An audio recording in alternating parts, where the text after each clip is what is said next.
Well, that's a very big question, and there are many facets to that answer. So, one thing is this whole idea of postmodernism. Coming after modernity, postmodernism, that's a whole lesson in itself. But one of the factors in postmodernism is this kind of skepticism of institutions, a skepticism of authority. For a long time, the church was a powerful institution, and it said, here is what you believe, here is what you do, they were the authorities. With the rise of postmodernism, there's a questioning of authority. So a lot of old institutions, a lot of old systems of authority have been less influential. People have stopped joining those things.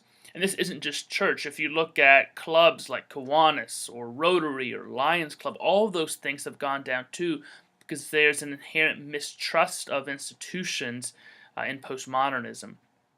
That's a big conversation just on its own.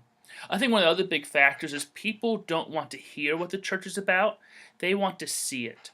And often churches talk about being welcoming, they talk about reaching out to the community, they talk about caring for the stranger, but people don't always see it. They hear it, but they don't see it. And so they get kind of tired of hearing all this stuff, but not seeing it affect their community or their own life. They want to see it. So I'm going to go somewhere where I see some of this good stuff happening. One of the other things I've heard a lot is that people see the church as out for itself.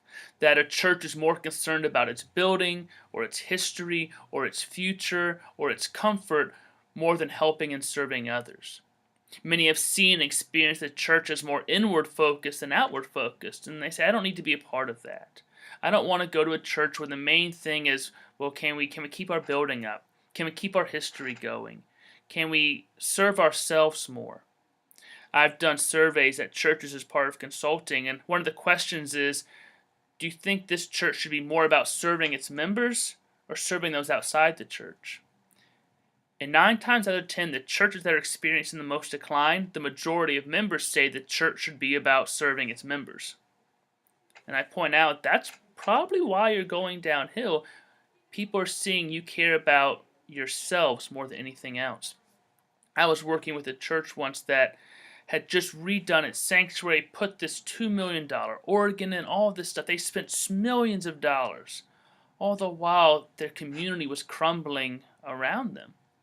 And so they put all this money into their own worship, and the community said, you know, you're out for yourself. You're doing all these things that make your church real nice while everyone around you is still suffering. And people stopped going. The people who were there loved it, but they weren't getting a lot of new growth. I think that's one of the factors. Sometimes worship just doesn't connect with people. It doesn't connect them to God or to a particular mission. They'd rather volunteer with organizations they feel do more good. For whatever reason, a particular style of worship doesn't fit, or just the time of worship doesn't fit. The world is changing, and sometimes people would rather have those Sunday mornings to spend with their family or do sports or anything else. So sometimes churches have to be creative, and how do we reach these people? How do we make worship engaging? We can't just say, we have worship, here's our style of worship, you need to come in and appreciate this because it's the right thing. It doesn't work anymore. The church doesn't have that kind of authority to say, our doors are open, you better come in. And so if you're finding worship isn't connecting the people, if attendance keeps dropping, our inclination sometimes is to blame them. Well, why aren't you coming? It's your bad choices, instead of inward looking and saying, what are we doing that isn't connecting to people? What are we doing that isn't making this a thing they want to come to? That's the focal point of their week, that gives them energy and fuel to go about their week as followers of Jesus Christ. Why isn't this relevant to their life where they're saying, we need to come here because this is important in our lives? A lot of people have come to see the church in a negative light too. Along with anything, sometimes the minority voices are the strongest voices. People see Westboro Baptist Church and they start thinking, oh, that's what all churches are like. There's this book called Unchristian, What a New Generation Really Thinks About Christianity. It's by the Barna Group, and they do a bunch of research with millennials, and they did all these surveys. It's an interesting read, but in some of it, it just kind of has some different issues they have in the book with all these surveys.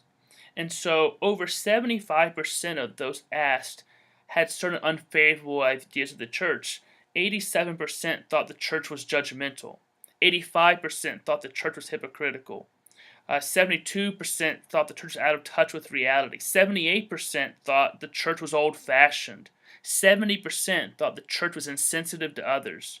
64% said the church was not accepting of other faiths. 61% said the church is just too confusing. Then there were some favorable image things too. 82% thought the church teaches some basic ideas as other religions. 55% was a faith you respect. Only 55% of millennials asked, 18 to 35, thought the church was a faith, the Christianity was a faith they could respect. Here's the big one though. Only 30% thought the church was relevant to your life. That in a nutshell is why people are not going to church. If you don't think the church is relevant to your life, you're not going to go. So there's a lot of people who have negative views of the church, especially a lot of younger people, but even those older generations, a lot of them have had bad experiences with the church. The church I currently serve now, there's a good portion of members who this is their last chance they're giving the church. They have a lot of baggage, negative baggage with church because of theologies or how the church treated them. So a lot of people, for whatever reason, sometimes give church one more chance. And some say, I don't want anything to do with the church anymore because I see all this negative stuff. I see the church is not welcoming to certain friends I have. They've treated these people badly. They haven't been on the right side of history again and again and again. To them, I would say, don't lower your expectations. Your critique of the church is often exactly right. Too often the church has failed to live up to the gospel we proclaim. And the thing about the church is that when we fail, we do it big. We were on the wrong side of slavery. We belittled women for generations. We have been pejorative in our care for the poor. And while that is a part of our story, it's only a part. We have also been a community of beauty and love and extraordinary courage. Some of the great advances in history for justice and rights, the church has been on the right side of. Maybe we've been late to the party, but we have helped see those things through. I would say to those people, don't fall victim to the same kind of prejudice that you claim to reject. Don't paint the whole church with one broad brush of brokenness, because the church they reject is not the church I recognize. I would say, yes, there are churches where scandal and self-righteous exclusion are the way of life, but that's not the life most congregations offer. And I don't think you would hear that at Derry. Just because you see the church is broken somewhere, don't assume it's broken everywhere. So what we can do together is show a wholeness. Make sure we show what we're about. Not just say it, show it. So the community knows we care about you. We're not just out for ourselves. We don't just think you need to be here because our door is open. We're going to make sure what we do, what we talk about, what we are about is relevant to your life. That salvation isn't just a thing that happens when you die. You can experience salvation right here and now, and it can transform your life. Just like my life was transformed back in high school, where I was one way, and it was a bad way. The church changed my life for the better. That's the story I want to tell. That's what we want people to see, that this will change your life, will transform your life for the better. We proclaim it, but we live it, and we show it, and we invite people to experience it.